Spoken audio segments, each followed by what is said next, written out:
let's talk about lung transplants.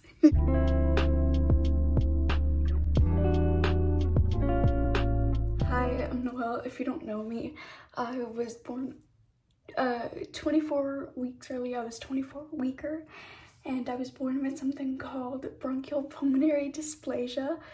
Why am I talking about this so happily?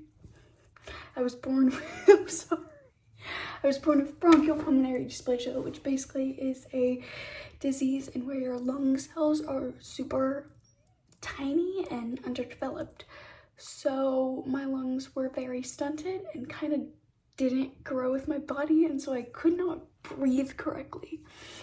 Most children, when they turn like 2 and above, they grow out of it, but I did not, and that resulted in me getting a lung transplant in 2019, and I've gone through organ rejection a couple months ago, as you all saw, and I've also gone through a really rare complication called tacrolimus-induced TMA, which if you want me to talk about that, I can. But this video is basically what to expect if you're getting a lung transplant, specifically lungs, because that's really the only organ transplant that I'm knowledgeable of. I can go into a little bit broader detail on organ transplants, but yeah. Also, I apologize that you guys have not seen me in 4 months. It has been a very busy 4 months. As I think a lot of you know, I missed school for like 2 months. I was in the hospital for a month inpatient, which sucked. Also, I had to quarantine for a month after. So I missed like 2 months of school.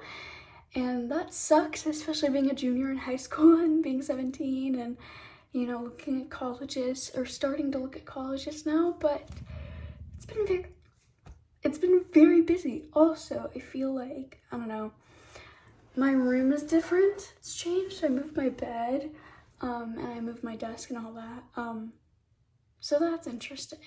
And also, I think most of you seen my hospital room tour, but those lights in the background are actually lights that I got for the hospital to put on my bed. So I don't know, that's just a fun fact. But what to expect when you're getting a lung transplant. Sorry, I had to breathe. But basically, a lung transplant in a layman's terms is basically the switching of another organ from somebody else's body. Now, trigger warning, if you're a kid and you're on the transplant list, watch this with a parent. But I would say if you're like under the age of 16, maybe don't watch this, because I am going to talk about really heavy topics and things that nobody tells you about getting a lung transplant and all of the factors that come alongside it. I just finished the video you're about to watch, but PSA, this video is a very long one. I'm going very into detail about everything, and trigger warning, some of the things I talk about will be gross. I'll be providing timestamps for them and little like text tags below, so if you don't want to see them, I'll add a time skip. But strap in, it's a long one. I just wanted to make sure I'm detailed and I talk about everything, so yeah. Goodbye. So obviously you get organs, except pretty much your kidneys and liver. Obviously you have to get them from a dead person. And unfortunately for children with organ transplant needs, you have to get them from a dead child, which is horrible. I cry thinking about it sometimes, and I know it's a really uncomfortable topic. I know nobody wants to talk about their kid dying, but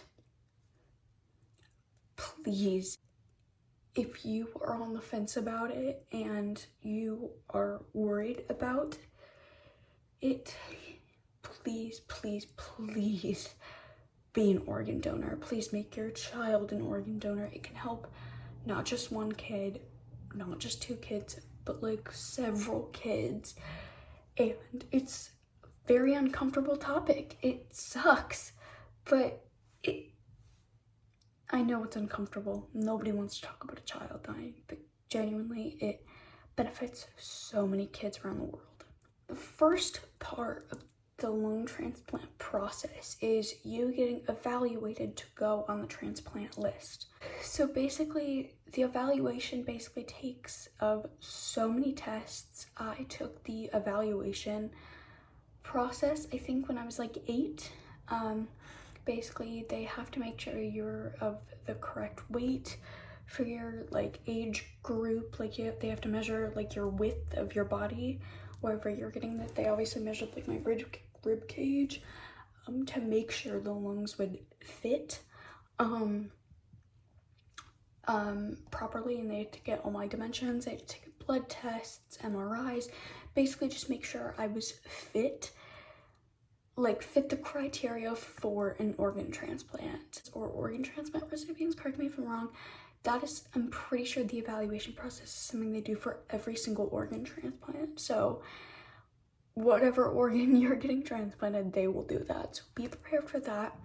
You will also meet, during that evaluation process, you will also meet with a psychiatrist, a social worker, a child life person, and basically help you along mentally and personal and family care.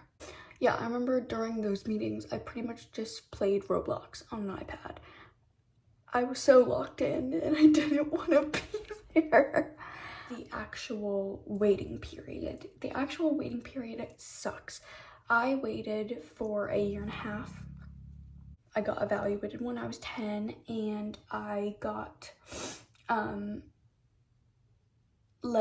transplanted. I got the actual surgery when I was 10, almost turning 11. So it sucks, and I don't want to see any people anymore. I get so sick of this. I waited a year and a half for lungs and I got them, thank the Lord. But people get online and will complain, oh my gosh, we waited for 2 weeks. I don't want to see any more of that. That shit is ridiculous. Another thing, what to expect is during the actual surgery. So basically, how do you know when lungs come in? Basically, you have a transplant coordinator, which is basically an RN, but they're kind of like half nurse, half social work. It's kind of odd, but it's called a transplant coordinator. So your transplant coordinator, which coordinates everything for your transplant, but your transplant coordinator will give you what is basically the call. So basically, if you're an adult or child, it goes both ways, have your parent or yourself carry a phone on you, or like your friend or whatever, have your phone on you pretty much all times. You have to be prepared for the call and to get new lungs. Something that nobody really told me, or I wasn't really prepared for as a child, was how many dry runs there would be. So dry runs are basically, you get the call or a call telling lungs are waiting. And between 1 to 6 hours of that call, you could be driving there or almost prepped for surgery. That's happened to me once. They basically said the lungs aren't viable enough to give you a transplant. I'm so sorry. That is basically a dry run. So you can get 1 dry one, you can get 10. For me personally, I think I got about, I hate saying this. I don't want to hear any of you. I got about 6 or 7. The absolute cringe in my face. But yeah, I got about those numbers. And it sucked. It really did. I remember one time, I think this was literally exactly a month prior to my actual transplant, I got a dry run and I was literally prepped, ready to go back into the OR, but then they were like, the lungs aren't viable and one of them is severely bruised and has got fluid in it. So we can't operate on you today. And I cried, but then I was really relieved because I hadn't eaten anything for like 14 hours because they obviously NPO you before surgery, which if you don't know what that means, they basically starve you. Make sure you don't eat anything or drink anything. So I was just happy to get chips. I got Lay's, Big Lay's. I remember that. Those hit the spot that moment. But, yeah, that sucks. And it does not feel good. And, you know, if you're religious, non-religious, why won't God bring me these lungs? Or why don't I have these lungs? Why? Children die every single day. That sounds awful. Oh my gosh. But genuinely, it's a thought. You know, people die every day. Children die every day. Why can't I get these lungs? It should be quickly. We have to take into consideration the lungs. Here's another thing. The lungs have to be within 4 hours of you. And also they have to be the same width, the same size as you to be viable and fit your body. During the actual surgery process, what do you expect? Is it painful? What's gonna happen? This was something I was really, really nervous about. And the first question I had was basically, how long is it gonna take? I think my surgery took about 12 hours. Yeah, basically they give you a lot of anesthesia, they roll you back, and when they roll you back, to make sure that you're not anxious, they pour like happy juice in you, basically, to make sure you're not in like painkillers, to make sure you're comfortable. And Liv texted me. Hi Liv, I don't know if you're watching this. Yeah, they basically roll you back, give you happy meds, and I passed out when I got happy meds. So I didn't even get to roll down the hallway or really say bye to my parents fully before I passed out. Now, I got a crap ton of anesthesia, and it is, you know, I've gotten so many surgeries and anesthesia done in my life that like all my doctors are like, you know the drill, 10, 9, 8, yeah, the thing. So basically they put a mask on you if you've never gotten anesthesia before, which I'm assuming if you have had a lung transplant, you definitely have, or an organ transplant. So basically they put an anesthesia mask on you. Basically you breathe. I got rudely interrupted by my alarm. Sorry. You breathe in the anesthesia. That's one way to do anesthesia. The other way is through your IV, which you will get. And they can, you know, they'll put an IV in you. It's painful, but you know. By the way, if you have tiny veins and not super like viable veins and they're not super accessible, call the IV team. You can call the IV team, I think, any hospital you go to, so do that.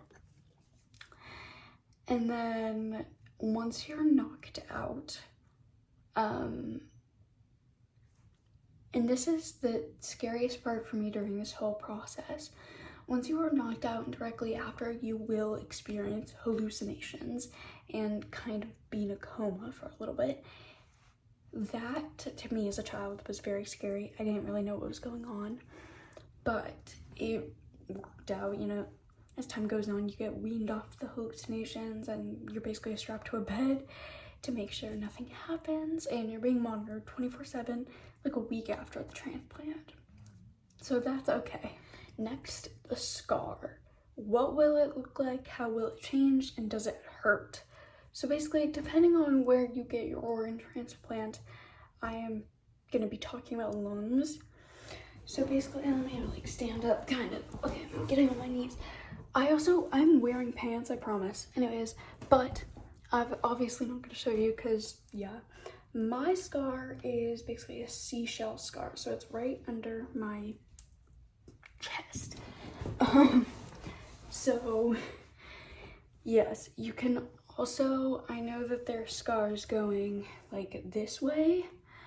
I know for liver transplants it's kind of like a triangle shape, kind of. I don't know any other like scar things.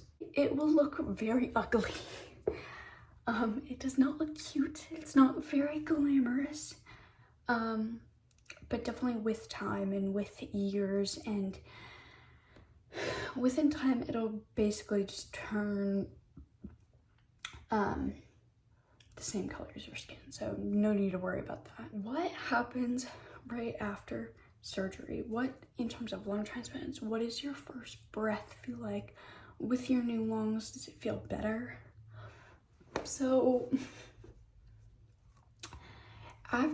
when you wake up and you become like fully conscious, there's points when you wake up and you are not super conscious because you're still on like hallucinative drugs and painkillers, but when you are conscious and you take that breath, it feels like you got run over by a car. It does not feel good. You're not really gonna want to be alive. That's horrible. But it's gonna get better with overtime. There are nurses and you do get a lot of painkillers throughout that first week. What happens after everything? Do I go home? What's gonna happen? So depending on your organ, there is different risks and all that. You go home either if you're like kidney, liver, you go home in about like 3 weeks. If you are a lung transplant recipient, you probably take about a month and a half, or like heart or any more like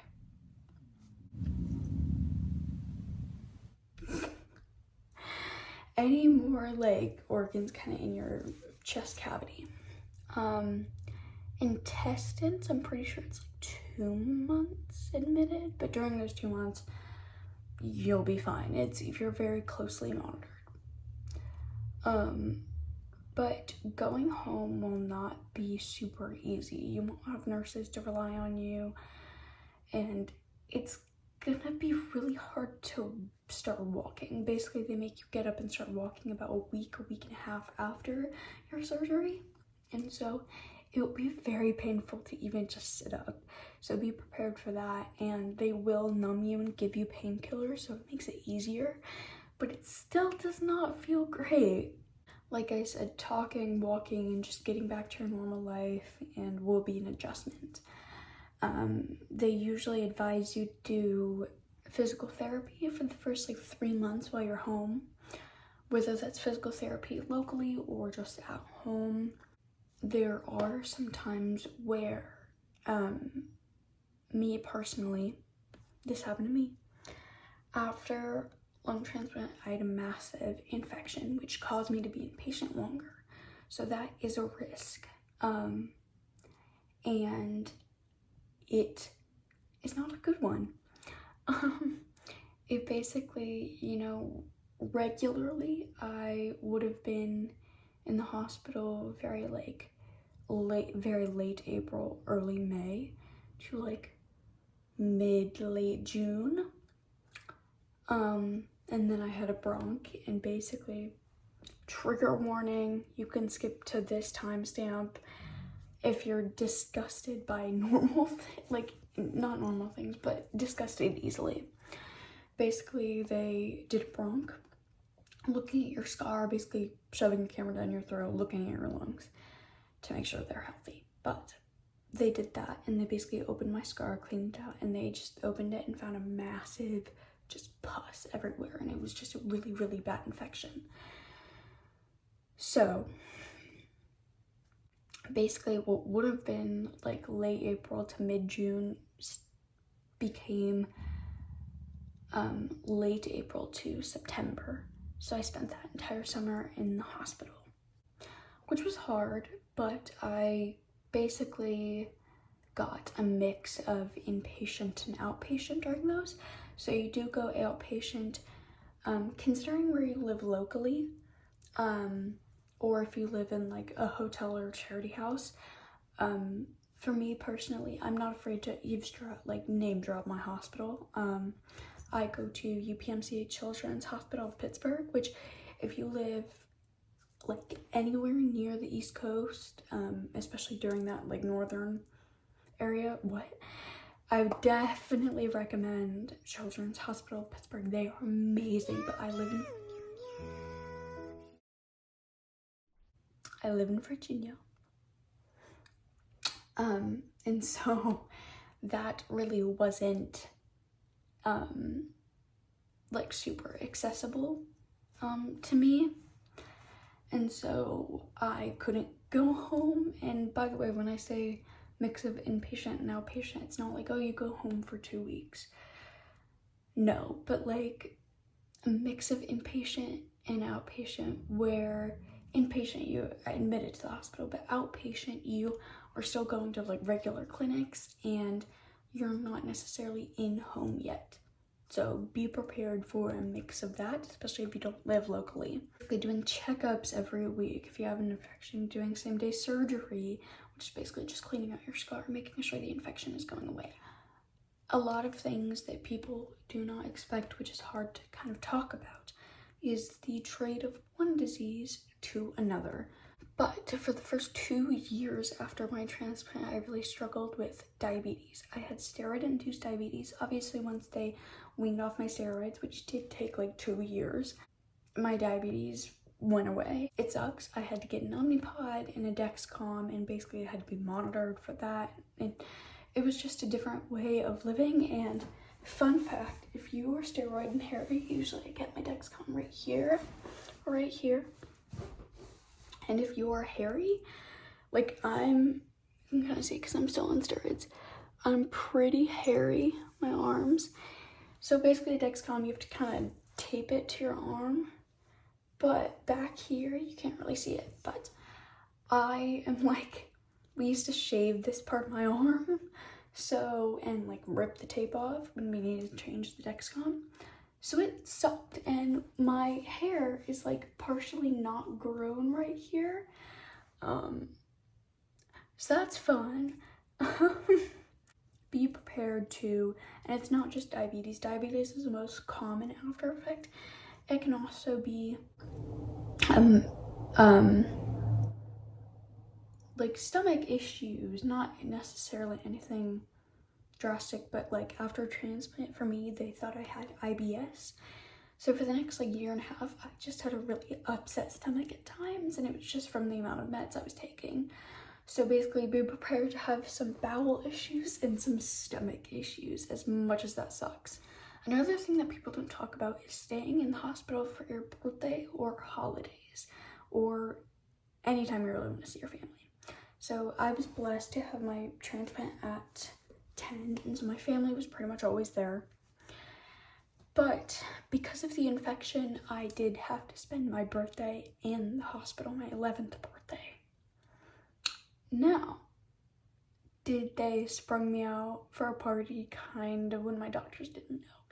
Yes, I had a, so basically on my unit, there's like two, like, okay, so elevators, right? You go down and there's a unit here, big square, and there's a unit here, big square. So they took me to like the middle of the kind of hallway, and they had a little party for me, which was nice. And all my like, doctors came and I had to wear a mask.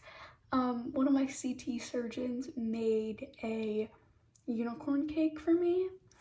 And I got so many presents because my mom posted something on Facebook. And it was amazing. I will never get that many presents in my life again, but it did still really suck. I couldn't see any of my friends. I didn't really have a normal birthday party. I had a hospital birthday party, which is fun, but not really a normal one. And I'm so grateful that my parents and doctor friends and family and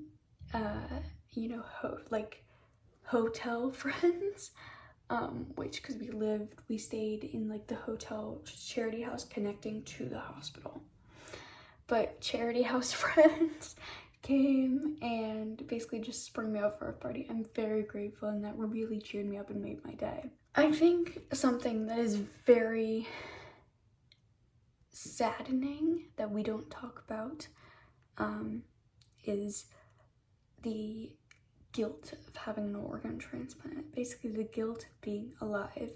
Obviously, at the beginning of this video I said a person or a child needs to die pretty much for most organ transplant recipients in order for them to get new organs. That is horrible. I know I still feel remorse about it sometimes, and I'm gonna try not to get emotional during this, but you basically have just a existential like sadness and a bunch of survivor's guilt, and that never gets talked about in the world of organ transplants. My stomach keeps growling, I'm so sorry. But it is horrible, and I feel like it really needs to be addressed. Did you guys hear that? I feel like it really needs to be addressed more, and it sucks, essentially. I go to counseling, I go to therapy for all of that. So, yeah, branching off of the therapy counseling thing, for survivor's guilt, you get an intense amount of medical trauma and PTSD from it. I don't think going into a transplant, you know, oh, this is hard, but I don't think you actually know until you've lived it, which is unfortunate, but it really, really sucks. I feel like going into it, definitely expect it to be harder than you think it will be. Something that you also really need to be good at is taking pills. You have so many pills after a transplant, and I actually recently got really good at taking pills when I was 15, which you're probably like, you had your lung transplant when you were 10. How are you taking pills for like 5 years? I was taking them through my G-tube, which I had a G-tube. And then after my G-tube got taken out for like that little year, I would say, I took them orally. So yeah, basically pop a syringe, and yeah, they were gross, but it worked.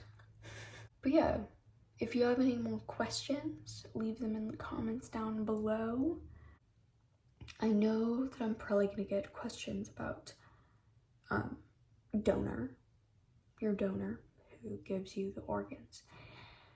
And if you want me to make a separate video about that, I can. But